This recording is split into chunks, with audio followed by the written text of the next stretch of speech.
ने कहा, अगर सेना को कोई दिक्कत तो मैं अफसर बनाने को तैयार।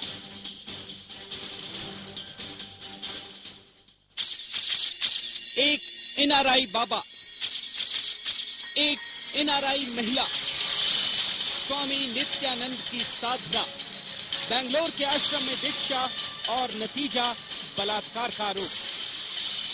देवी देवताओं के नाम पर घिनौना खेल, आध्यात्म के नाम पर बलात्कार। पहले गुरु नित्यानंद और अब शिकंजे में एनआरआई चेला। क्या यही है स्वामी नित्यानंद की सेक्स साधना? मुंबई पुलिस के पास एनआरआई महिला ने की शिकायत। साधना के नाम पर पिछले कई सालों से कर रहा था बलात्कार। पहले नशीला पदार्थ देता, इसके बाद सम्मोहित करने की कोशिश, और अगर फिर भी किया विरोध तो पीड़ित महिला को दी धमकी। पीड़ित की शिकायत पर मुंबई पुलिस ने एनआरआई बाबा को पकड़ा। बलात्कार की फांस में जैसा गुरु वैसा चेला। देखिए पहले नित्यानंद और अब एनआरआई बाबा। दोपहर धमाका के इस पार्ट में हम बात करेंगे एनआरआई बाबा की और साथ ही नित्यानंद की भी। आपके साथ मैं हूं नंदिता कुलेशा। आपके साथ मैं हूं इप्सिता सिंह और आज हम बात करेंगे इस एनआरआई बाबा की, जिस पर गुरु के जैसा ही संगीन इल्जाम लगा है। आपको बता दें कि अमेरिका में रहने वाले इस एनआरआई बाबा के खिलाफ एक महिला ने बलात्कार का आरोप लगाया है। आरोप है कि अध्यात्म के नाम पर रेप किया गया। यही नहीं, साधना के नाम पर सम्मोहन करने की कोशिश भी की गई। इस मामले में जब भी पीड़ित महिला ने विरोध किया, उसके साथ सही नहीं हुआ। देखिए एनआरआई बाबा की ये पूरी कहानी।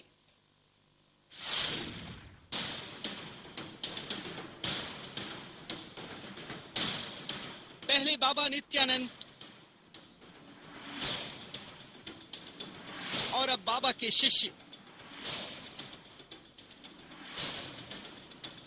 एक बार फिर बलात्कार का आरोप। शिकंजे में एनआरआई बाबा। आध्यात्म के बहाने रेप के आरोप। इस चेहरे को देख लीजिए।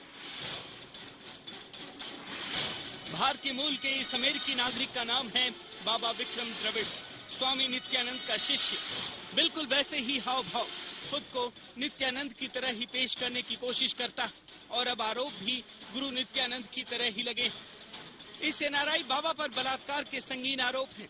आरोप लगाने वाली महिला भी भारतीय मूल की अमेरिकी नागरिक। एक एनआरआई महिला भक्त ने इस बाबा पर आध्यात्म की आड़ में रेप करने का आरोप लगाया। महिला का आरोप है कि बाबा विक्रम ने आध्यात्म के प्रति उसके झुकाव का गलत फायदा उठाया। ये खुद को शिव का अवतार बताता है। उसने महिला को पार्वती का अवतार बताकर उसे अपनी आध्यात्मिक पत्नी बताया, जिसके बाद वो नशीला पदार्थ देकर उसके साथ जबरन शारीरिक संबंध बनाता रहा। ये दोनों की पहचान अमेरिका में हुई थी। दोनों के आपसी घरेलू संबंध है, दोनों इसीलिए उनकी दोस्ती हुई थी। और ये जो विक्रम द्रविड़ है वो उसे अध्यात्म सिखाता था। पीड़ित एनआरआई महिला शादीशुदा है और वो एक सॉफ्टवेयर इंजीनियर। वो पहली बार 2001 में बेंगलोर में नित्यानंद के आश्रम में एनआरआई बाबा विक्रम से मिली। इसके बाद दोबारा लॉस एंजल्स में नित्यानंद के आश्रम में ही मुलाकात हुई, जिसके बाद दोनों के मिलने का सिलसिला शुरू हो गया। दोनों कई साल तक एक दूसरे के संपर्क में रहे। जानकारी के मुताबिक आरोपी एनआरआई बाबा विक्रम द्रविड़ ने नित्यानंद से बेंगलोर के ही आश्रम में दीक्षा ली थी, जिसके बाद वो बाबा का स्वयं सेवक बन गया। आरोप है कि पिछले 4-5 सालों से एनआरआई बाबा ने पीड़ित महिला का बलात्कार करना शुरू किया। ये सिलसिला लॉस एंजल्स के आश्रम से शुरू हुआ, जो मुंबई तक चलता रहा। महिला ने आरोप लगाया है कि बाबा विक्रम आश्रम में उसे स्वयं सेविका बनाकर लाया था। इसके बाद आश्रम में उसका ब्रेन वॉश कर दिया गया। पीड़ित महिला ने बताया कि उसने कई बार विरोध करने की कोशिश की, लेकिन वो सम्मोहित कर लेता था। आरोप है कि एनआरआई बाबा ने पीड़ित महिला को ये भी धमकी दी थी कि अगर उसने इस मामले का खुलासा किया तो वो महिला के पति को सब कुछ बता देगा। आखिरकार कई सालों के बाद महिला ने कोलाबा थाने में एनआरआई बाबा के खिलाफ बलात्कार की शिकायत दर्ज कराई। मुंबई में कोलाबा में एक्चुअली उसमें उसका पुरखों का घर है, वहाँ रहता था। वहाँ पे उसने मार्च 2008 में वो लड़की को अपने घर पे बुलाया था और वहाँ पे उसको कुछ पीने के लिए कुछ ड्रिंक्स दिया था। वो बेहोश जैसी हो गई और उसी हालत में उसके साथ वो शख्स ने बलात्कार किया। फिलहाल मुंबई पुलिस ने बलात्कार के आरोप में आरोपी एनआरआई बाबा विक्रम द्रविड़ को हिरासत में ले लिया है और पूछताछ शुरू कर दी है। लेकिन जिस तरह से खुद नित्यानंद भी बलात्कार के आरोपों में घिर चुके हैं, उससे ये सवाल उठ रहे हैं कि क्या वाकई नित्यानंद के आश्रम में सेक्स अड्डा चलाया जा रहा है? क्या अध्यात्म के नाम पर महिलाओं का यौन शोषण होता है? क्या योग के नाम पर भोग की साधना सिखाई जाती है? क्या देवी देवताओं के नाम पर सेक्स का घिनौना खेल चलता है? पुलिस के लिए अब सबसे बड़ी चुनौती सिर्फ एनआरआई महिला को इंसाफ दिलाना ही नहीं, बल्कि पूरे मामले का पर्दाफाश करना भी है। कविता शर्मा के साथ निशात शमसी, मुंबई, IBN 7। मयंक भागवत हमारे सहयोगी हमारे साथ जुड़े हैं इस पर और जानकारी देने के लिए। मैं जिस तरह से नित्यानंद का मामला सामने आया था और अब जिस तरह से विक्रम द्रविड़ का मामला सामने आया है, सिर्फ ये बात उस एनआरआई महिला को इंसाफ दिलाने की नहीं है, बल्कि तमाम और लोगों की भी है जो उस आश्रम में जाते हैं। फिलहाल पुलिस क्या कुछ कार्रवाई कर रही है, क्या कुछ पूछताछ कर रही है? देखिए, पुलिस के आला अधिकारियों का कहना है कि इस महिला ने 3 महीने पहले कोलाबा पुलिस थाने में एक शिकायत दी थी। उस शिकायत के बाद पुलिस ने जो जांच की, उस जांच में कई सारे तथ्य बाहर आए, जिसके मुताबिक पुलिस ने विक्रम द्रविड़ के खिलाफ जो है वो पहले बलात्कार की FIR दर्ज कर ली और फिर उसे अरेस्ट कर लिया। पुलिस का कहना है कि फिलहाल उससे पूछताछ हो रही है, लेकिन जिस तरह से बयान उस महिला ने दिया है, बयान में सिर्फ विक्रम द्रविड़ का नाम है।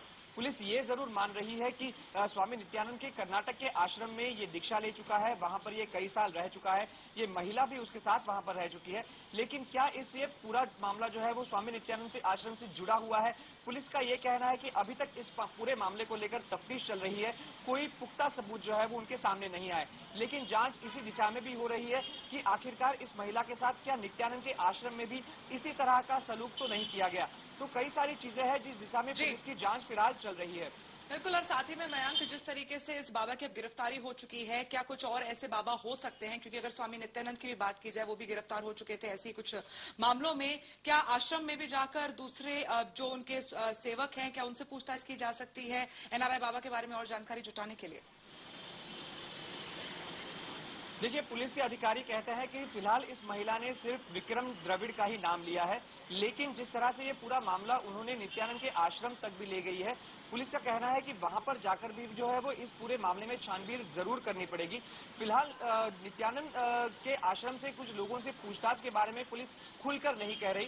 पुलिस का यही कहना है कि विक्रम द्रविड़ से फिलहाल पूछताछ चल रही है। अगर उसकी पूछताछ में कोई ऐसे नाम निकलकर सामने आते हैं तो जरूर नित्यानंद के आश्रम तक पुलिस पहुंचेगी और वहां पर भी जाकर तफ्तीश की जाएगी। बिल्कुल मयंक, पुलिस अब ये कह रही है कि आगे तफ्तीश की जाएगी, लेकिन सवाल ये उठता है कि आश्रम को बंद नहीं कर देना चाहिए, क्योंकि तमाम बातें सामने आ चुकी हैं। किस तरह का एग्रीमेंट साइन होता है, क्या कुछ वहां होता है, ये सब बातें सामने आ चुकी है। बिल्कुल, और आगे बढ़ते हैं। दरअसल एनआरआई बाबा से पहले खुद नित्यानंद भी बलात्कार के आरोप में फंस चुके हैं। वैसे एक सच ये भी है कि बैंगलोर के बिरडी में मौजूद नित्यानंद का यह आश्रम हमेशा विवादों में ही रहा है। यहाँ तंत्र साधना की आड़ में वासना का खुला खेल चलाए जाने के भी आरोप लगे हैं।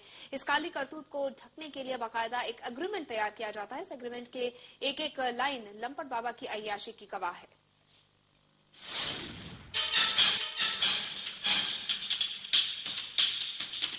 ढोंगी स्वामी नित्यानंद को बंद कमरे में रंगरेलियां मनाते दुनिया ने देखा, लेकिन इस हंसते हुए चेहरे के पीछे एक और चेहरा है, जिसके दिमाग में न जाने कब से पलता रहा भोग, वासना और तंत्र मंत्र का तिलस्म। IBN 7 के हाथ लगे दस्तावेजों के मुताबिक पाखंडी नित्यानंद के आश्रम में आने वाले लोगों को एक कॉन्ट्रैक्ट पर दस्तखत करने पड़ते थे।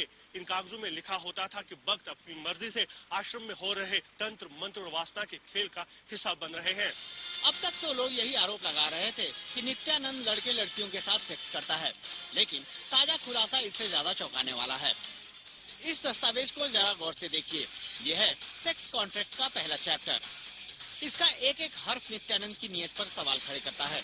आश्रम से जुड़ने वालों के लिए ये गुलामी का करार है। ये पन्ना साबित करता है कि आश्रम चलाने वाले लोग यहाँ आने वाले लड़के लड़कियों के साथ कुछ भी कर सकते हैं। जरा पहले पन्ने पर नजर डालिए।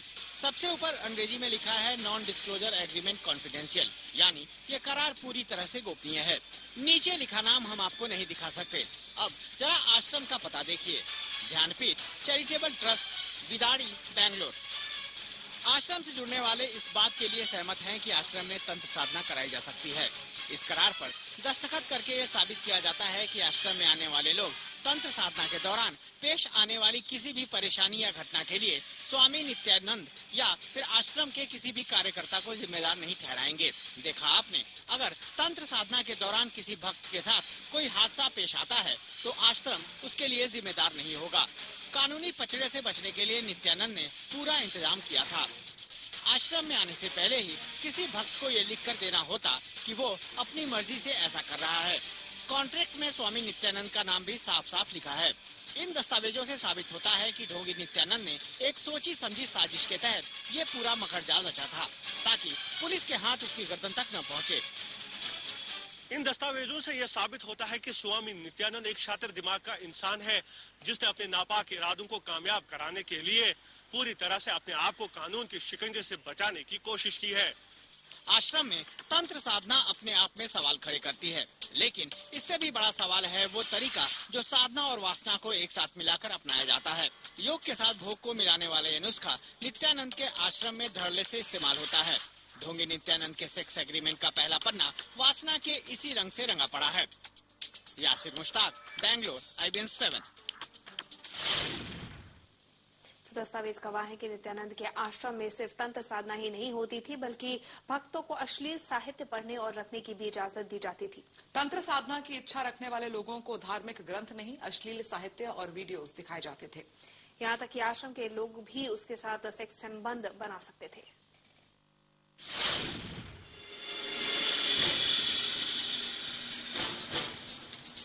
नित्यानंद के आश्रम में न सिर्फ तंत्र साधना होती थी, बल्कि वहाँ होता था वासना का खुला खेल। तंत्र साधना के लिए सेक्स का सहारा लिया जाता है। इस खेल में लड़के लड़कियां दोनों को ही मोहरा बनाया जाता। कानून की नजरों में इसे जायज बनाने के लिए पूरा खाका तैयार किया गया था। इस खेल का सच आपके सामने आएगा। देखिए सेक्स कॉन्ट्रैक्ट का दूसरा चैप्टर। इस करार में साफ साफ लिखा है, आश्रम से जुड़ने वाला पूरी तरह से बालिग है और वो अपने पास अश्लील साहित्य रख सकता है, और इसके लिए वो खुद ही जिम्मेदार होगा। अब तक साफ हो चुका है कि नित्यानंद के आश्रम में वासना का कैसा खेल खेला जाता है। अपने ही हाथों से लोग अपनी जिंदगी बर्बाद करने की छूट दे देते हैं। सेक्स कॉन्ट्रैक्ट में आगे लिखा है, आश्रम से जुड़ने वाला इंसान तंत्र साधना में इस्तेमाल होने वाले अश्लील साहित्य पर किसी भी तरह का एतराज नहीं जताएगा। वो ये बात अच्छी तरह समझता है कि तंत्र साधना के लिए उसे अश्लील तस्वीरें और वीडियो दिखाए जा सकते हैं जो उसे मानसिक और शारीरिक रूप से तकलीफ पहुंचा सकते हैं। आगे इस एग्रीमेंट में लिखा है कि तंत्र साधना के लिए आश्रम का कोई भी शख्स लड़के लड़कियों का इस्तेमाल सब्जेक्ट के तौर पर कर सकता है। यानी योग के नाम पर भोग करने वालों के लिए आश्रम में आने वाले लड़के लड़कियां गुलाम से ज्यादा खुश नहीं थे। वो उनके साथ जैसा चाहते वैसा सलूक करते, और सेक्स कॉन्ट्रैक्ट पर दस्तखत कर चुका इंसान चाहकर भी कुछ नहीं कर पाता।